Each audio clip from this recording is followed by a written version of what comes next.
The best marketing doesn't feel like marketing, in my opinion. As well as like the business world goes, it also has the same philosophy that I've seen repeatedly work and help companies grow rapidly when customers or users just really feel like the marketing is not even a marketing. It's genuinely connecting with a value or a story that the company is presenting or you are presenting, even in your own personal brand, that makes people remember you and want more of you. I love that. Marketing should be a way of life, or if something is a way of life, that is actually truly speaking to you. So that is an amazing philosophy. So with that, let's welcome Radhika Mitra. She's a seasoned product and marketing expert. She's worked at the intersection of technology as well as marketing and some of the biggest names, including Okta and AWS. And she will be the right person to talk about not just the marketing side, but how to plan product, how to do product road mapping, and how to effectively bring that into marketing campaigns. So this is, I'm super excited to dig into that. Let's start with introducing you. Radhika, can you tell us a little bit about what brought you here, or how did your journey, and this is a new trend that I'm seeing. All the people I'm interviewing, they start with technology. Before, it used to be marketers used to be hardcore marketers, and that's where they went to college for. But that's no longer true right now. The new age marketers are those that have engineering experience, product experience, and then they bring it into marketing. And I would love to hear your background and what brought you here. Yeah, well, thanks, Soda, for the introduction. That was very generous. I started my career, like you said, very much embedded in technology. I did my education in computer science. I was always really interested in learning how things work. Growing up in Silicon Valley, that's like very, very common to be kind of curious, understand that technology is like a very big presence in our lives, whether it's in our schooling systems or just in the valley. Like there's a lot of people doing a lot of innovative things. So growing up, I always had that curiosity about tech and how that's shaping the world. I did study that, and soon after I realized my strength naturally is in connecting with people. I think that's where I get a lot of my fulfillment, being able to take complex, very hard to understand ideas and breaking them down into simple actual outcome benefit values style conversation is very fulfilling to me, because at the end of the day, like a lot of big, very prominent leaders have said, that nothing is really impossible until it's like done, you know? Yeah, has said that everything is impossible until it's done. And when it comes to technology, a lot of people have an inherent sort of, if they're not studying it or they haven't really been hands-on with it, they have this innate sort of resistance or preconceived notion that is very hard. And I've realized that a lot of the business growth and tools and softwares that we use that enable us is very much embedded around technology. And so having that background as a product or a marketing leader really tremendously makes a difference in how you're trying to grow your business. How does that translate into the consumer mindset? So now you're talking about those that develop the products, and how do you see yourself also in the role of the customer side as well? Because one of the biggest um, intersections for marketing is those that can understand technology, but also those that can understand the customer need side as well. And Mhm. how did that come into picture in your career, or what's been your experience?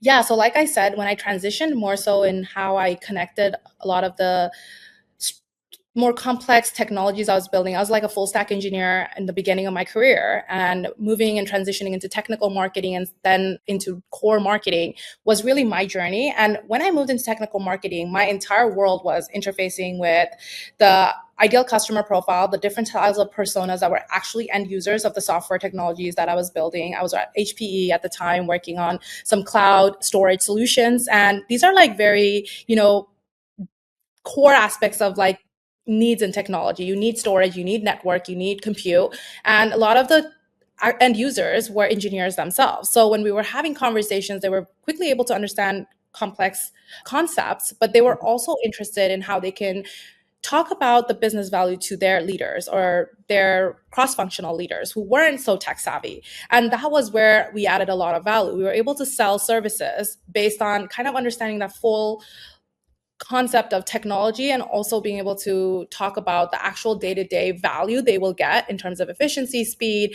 And these are the kind of conversations that tends to be more of where customers resonate and wants to continue to work with you and form that loyalty. And that's where marketing really adds value, the experience, not just from building the product so innovatively, but also to create that experience from the support angle, but also to communicate what the values are. So it's like almost like the full circle of experience that you deliver to build that bridge between you and that customer and understanding their needs. Got it. And I think for those that don't know, Radhika also runs her own agency. She actually delivers full service solutions, marketing solutions for customers. And she is really talking from experience when she says she's bridging like technology as well as customer needs and taking it full service. So tell us a little bit about your technology, the customers. How is that experience been, Radhika? Yeah, so I started SVM Ventures. It's a firm, it's a bespoke firm specializing in marketing, growth, and investor relations. And our focus is really to help companies scale at any aspect, whether it's business development, marketing, or finding new fundraising avenues for their growth. And one of the things I've noticed building the company as of now is that one single need is how companies can share why they're building something to their customers.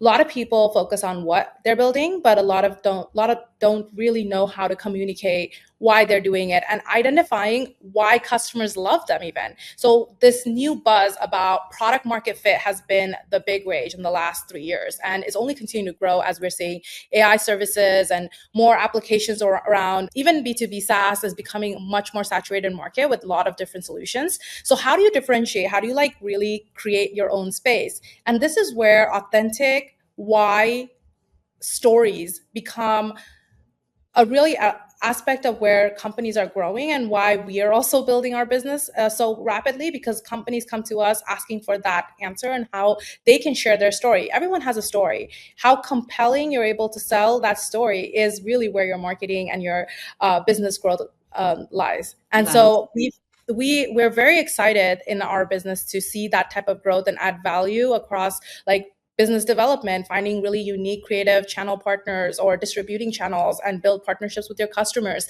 by sharing that story. And similarly with investors, if you're raising capital, that's always, again, back to how values and your actual story connects with the right people who want to invest in you and your North Star of this business that you're building. Yeah. And we know that philosophy of Simon's why, right? It's not only for business, but for marketing and also a way to live life, where the more we answer that question of why we are doing something, whether it's marketing Yes. or like living, we find our purpose and life gets a lot more easier. And feels like you are taking that same philosophy into marketing, which is very important as well. Now, let's like hear some practical tips. Like, so when you're saying that why, like, can you break it down in terms of, let's say it's a B2B company? And I agree that it's definitely saturated, especially with the AI market, like becoming so democratizing software development and so many other aspects of technology. There's become very few differentiators, and why could be like your differentiator. But can you walk me through an example and take an example and think about, help me understand when you talk about this why, how should startups think about it, how should companies think about their why, and how should they communicate it in their marketing? Yeah. So I think there's three things that you should consider. First is really you and why you really built the company. So take a step back. Don't think about really the customer yet. Think about just you. Think about why you started building this, from where you were in life, why you started the business. Maybe it's circumstantial, maybe it's something you've always wanted to do. That is like your ethos of Mhm, what got you really motivated to start something. And then you think about the why of the space that you're in and finding the solution in that problem that you're solving. Like, why did you choose this problem? These are very important aspects to how you're going to be able to story tell mhm, of mhm, what is the reason and why is the reason and how did you build the company.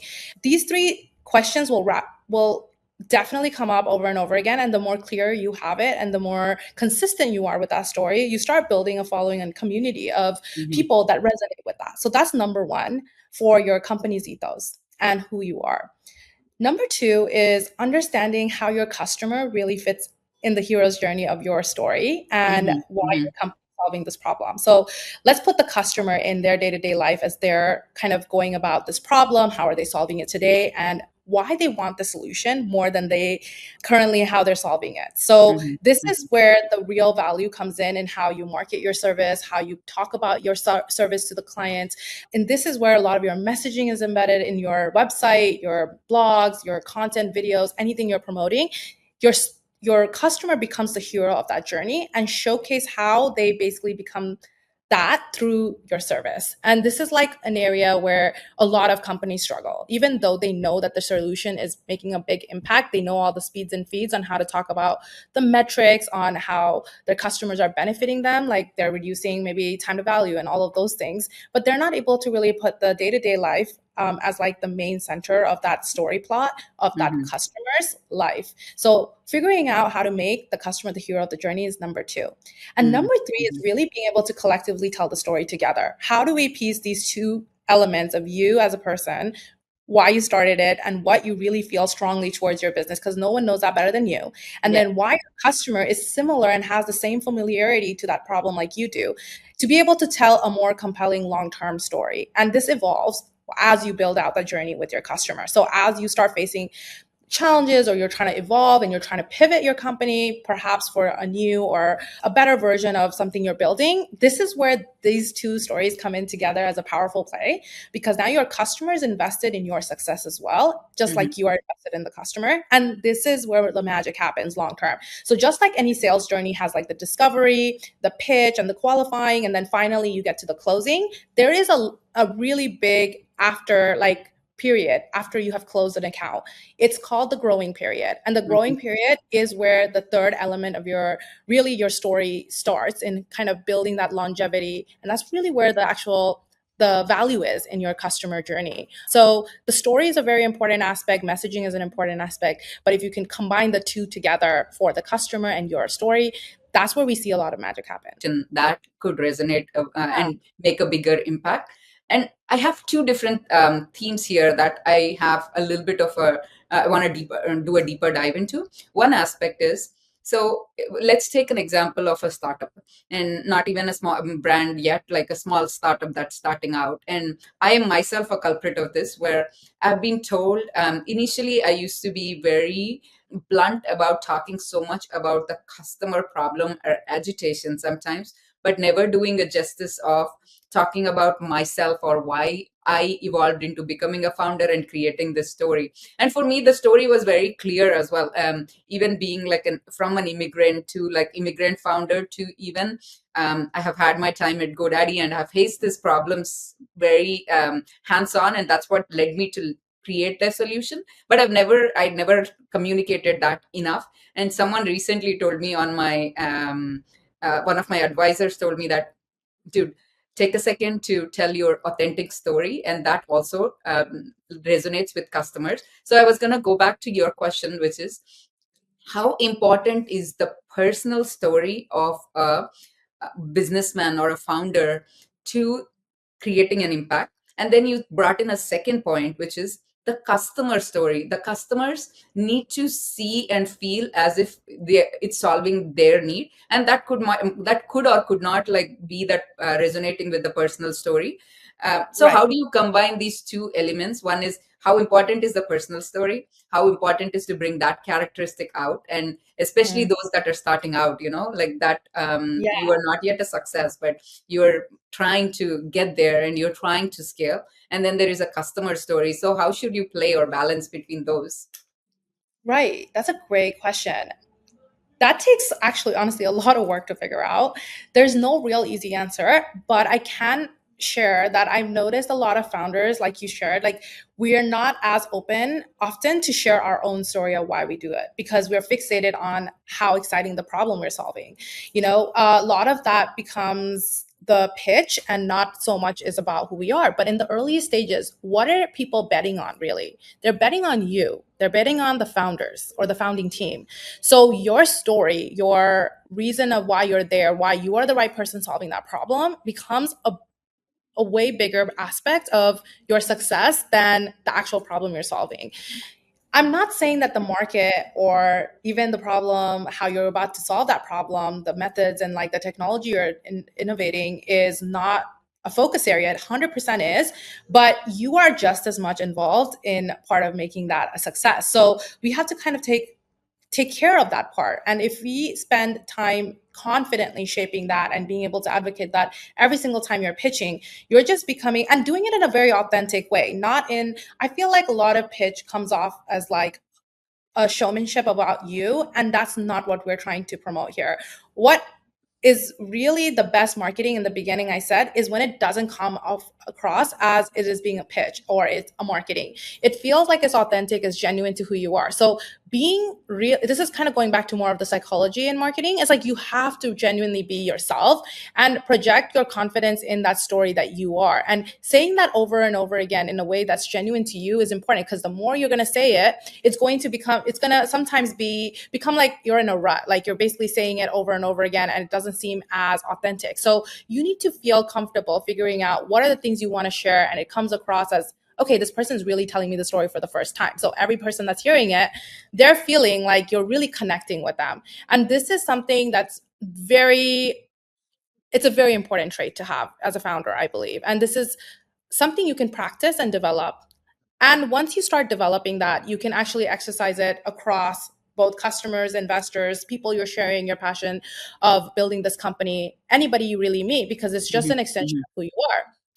Now, translating that into a customer story is where it's really about human connection. So there's going to be a lot of people that are going to look at your story, and there's going to be a subset of that people that are going to actually genuinely connect with it. Not everybody's supposed to be your customer, right? Yep. Like not everybody's supposed to like you. Not everybody's supposed to be your, like the customers that have the PMF for your service. True. And that product market fit is for that percentage of people that genuinely love your service, your company, and your values. So we want to find that. We want to help customers find that. And you can find that yourself by doing a really strong pattern exercise amongst your sales journey, by basically saying, I'm going to pitch to, like, let's say 100 people this week. And in this 100 people, I'm going to categorize, I'm going to only focus on 3 different verticals. They all have specific problems in these 3 different industries. And these are the personas. That's what they care about. They might find familiarity in these areas of my story to their story. And see which one resonates more. You can basically get a clear understanding after the 5 days. Who are those out of those 100 people? Who was genuinely connecting with me? Was it even based on an industry? Was it based on a personal trait? So you can find those things by doing an exercise that's very particular, but not changing the variables on your story. Got it. Got it. And what you're going with that, what you're introducing is this idea of segmentation as well. There are certain sets of customers that might resonate with personal story. It's as important to cater to them as well as those that don't. It's important to have that segmentation. And as you're evolving your marketing, it's to have those segments and tell the story accordingly. Maybe reach these customers with these personal elements, but reach the other customers with maybe a little bit more benefits based. So I think that is something you have to evolve, and that's something to think about. And it's going into this segmentation is what you're talking about, right? Yeah, I think what we need to clarify also is account-based marketing, which is basically when you are strategizing to go after very specific styles of accounts that you know have a high propensity or has higher investment in the problem area that you're solving. And this tends to work especially really well when the company has a strategy on how they're selling and what exactly they're solving. But if you're in like not at that stage where you're going to be more focused and you're trying to just be generic and understanding, this exercise is great because you will meet all kinds of people. You're going to have all kinds of reaction, and those reactions could be dependent completely on personal traits and have nothing to do with your actual company service values, because they might be very familiar with the problem. They might be considering competitors. So your maybe win there is just personal traits. The fact that you are providing a lot more professional services or support for that customer, and they love attention and they love handholding. So maybe that customer chooses you, even if you're just starting out versus a more mature competitor that's in the market. So these type of experiments, I call them sandbox like customer trials. I think these are great things to do. Even big companies, even at AWS, I did them. I think it's like very common to be in any scenario where you're trying to start and launch a new product or service and experiment. This is a great exercise to do to see what's working and what's not, and quickly failing fast and pivoting to the next thing. And this is one of the amazing things I learned when I was at AWS myself, because I was working at a role where I had a lot of different styles of customers I would deal with on a daily basis. And the best way I learned was not only just directly interfacing with customers and kind of talking through my messaging and what I'm thinking with them, but also like being very data oriented around understanding what patterns is working, what's not, and annotating that. So I have a clear way to communicate that to my sales team, to my marketing team. And that's very prescriptive. And it's not something that I'm just only relying on my instincts to do. And I think with the current data world, I think this is very valuable. Yeah.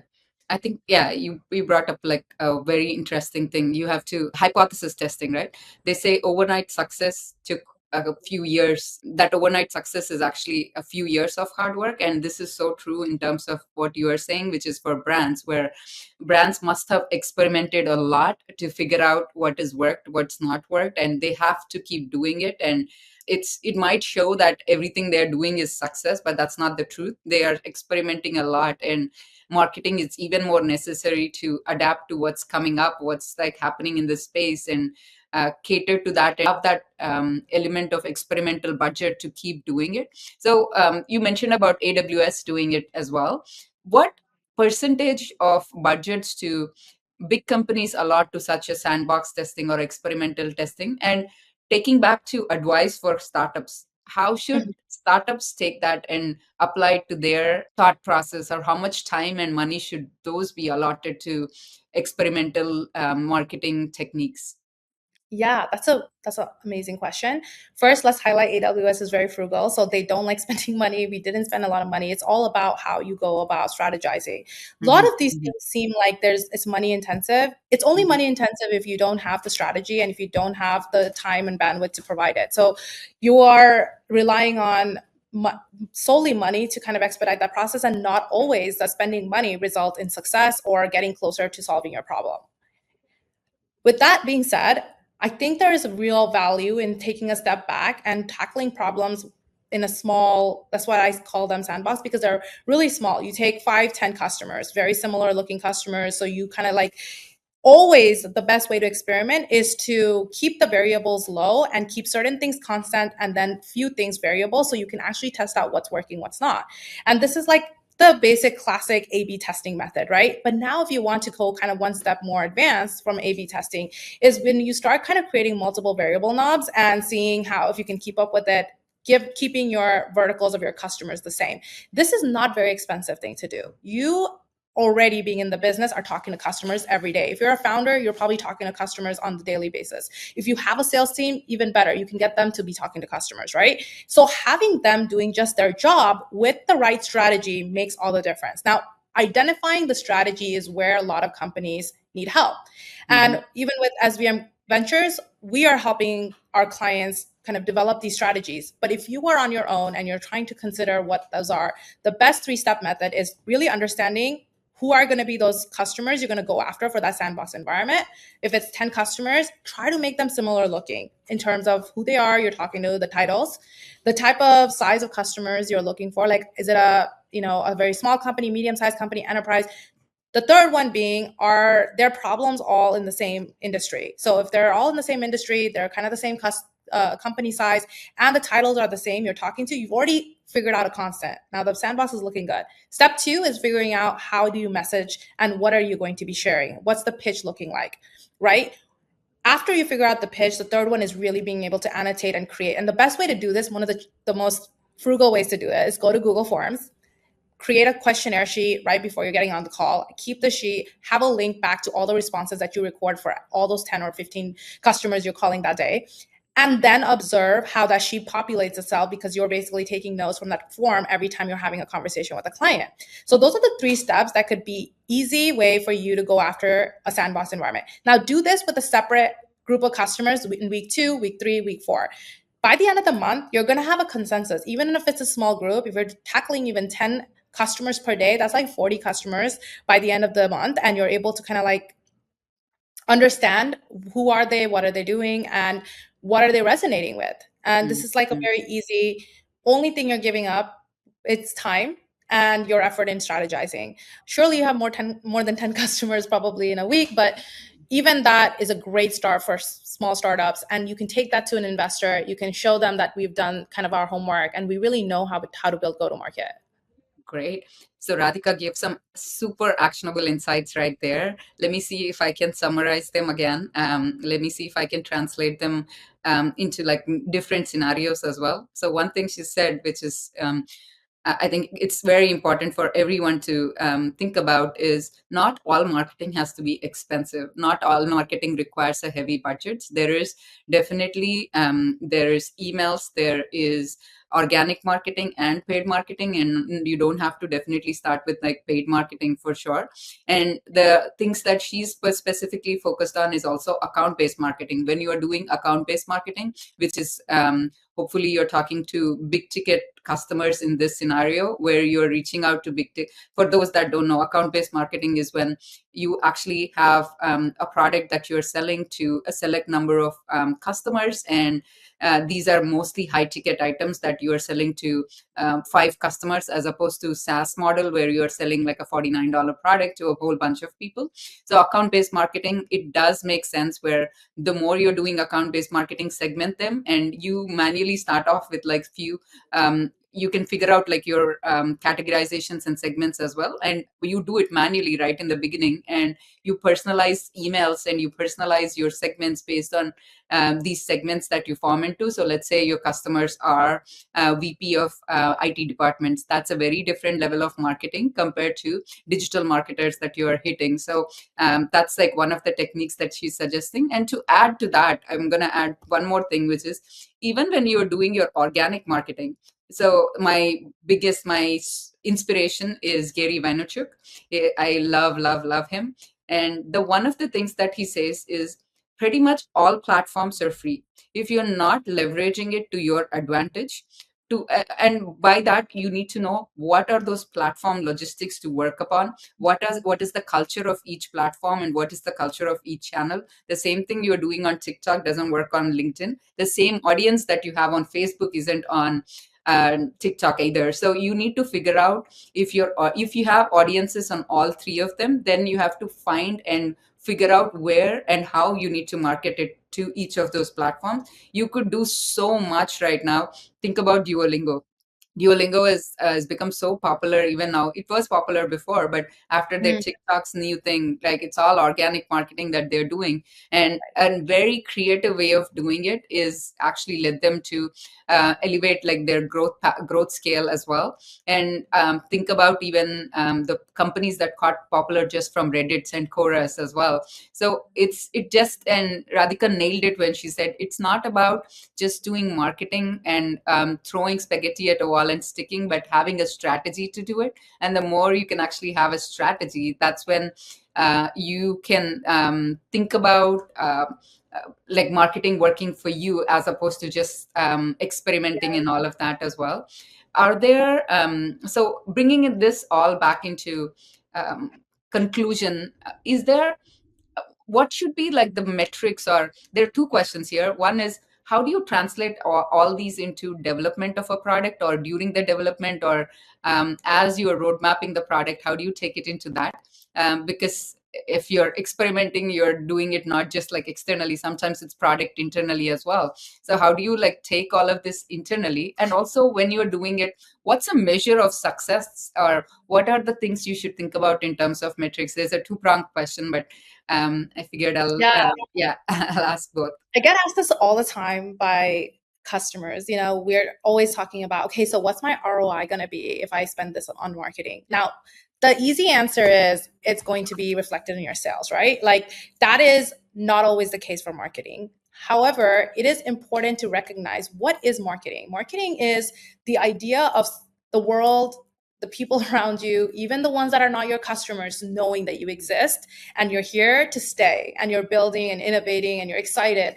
That's marketing. That's building awareness, creating brand recognition. Like no matter where you go, people know you, people understand, at least in the sphere of where you're operating, whether it's the health industry or the finance industry, retail, you want to be known in that sphere of where you're operating. And whether they're all buying from you or not is not relevant when it comes to marketing.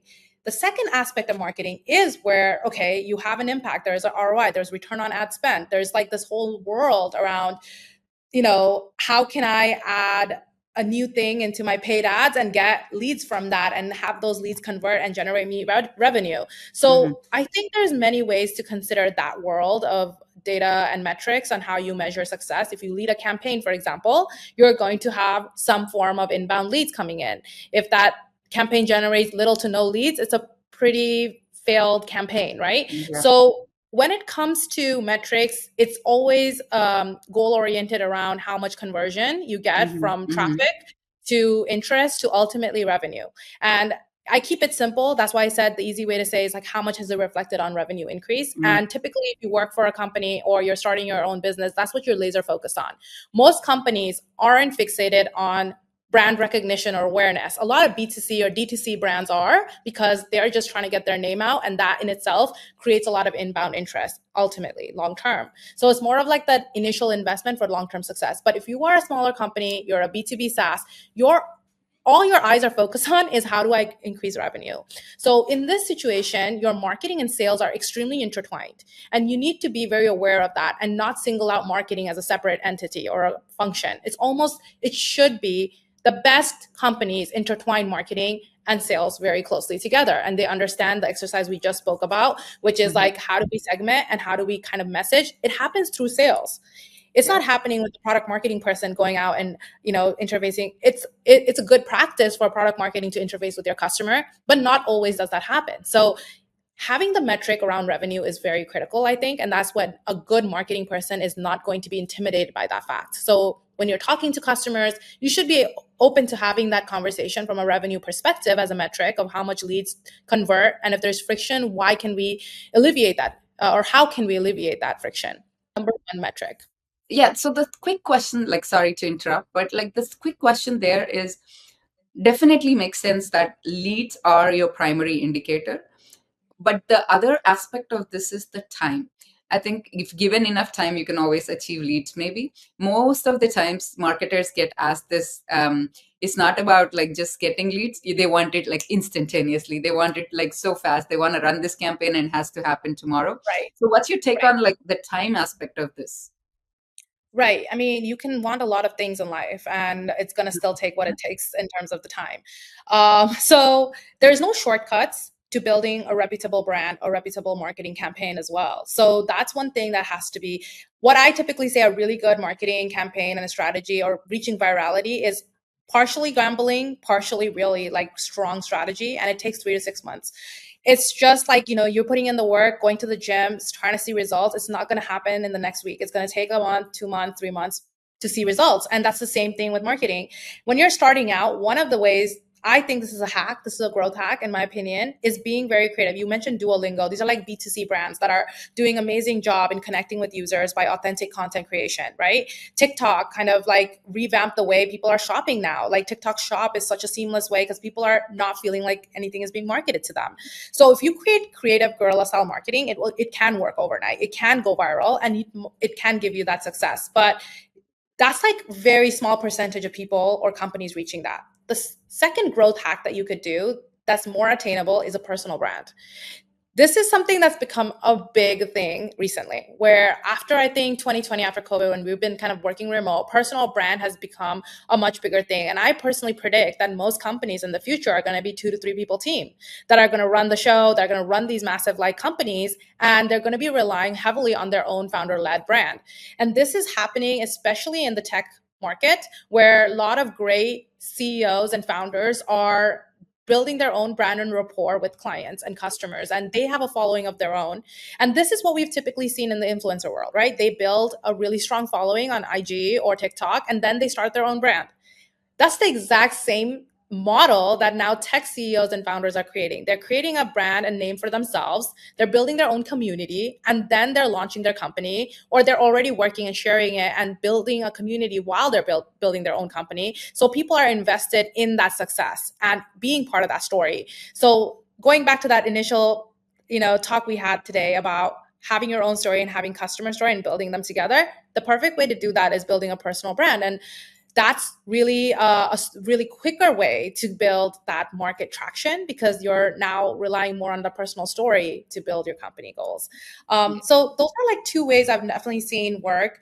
But strategy is something that you can't replace, and it does take time, but it has a long, like has a more long and more assured payoff. Yeah. Great. So Radhika is not just like a full cycle marketing, but she's actually brought our conversation to full cycle as well, from where we started to how it wrapped up. Like, thank you so much. So I Yeah, think that was the takeaways there for definitely are the more and more, if you're not paying attention to your personal brand, you're definitely losing out. A big takeaway is always start with your why you're building the business, what's your story, why are you like passionate about this problem, why are you passionate about solving it for this particular customers. All of those are important. So the more you start with it, the more you communicate it with it, and then the more you lead with that story, I think more and more people resonate, and that's going to have a stronger differentiator. And I'm going to also add that in this world of having almost no moats, because there's no technology mode, there's no IP mode anymore. Hopefully this will become your IP. This will become like your uh, standout factor to stay ahead of the competition. So thank you, Radhika, for that insight and superb takeaway. I'm truly thankful for having you on this episode, and I learned a lot personally, and I hope the viewers learned a lot too. Thank you. thank you so much. This was wonderful. Thank you, Sudha. Thank you.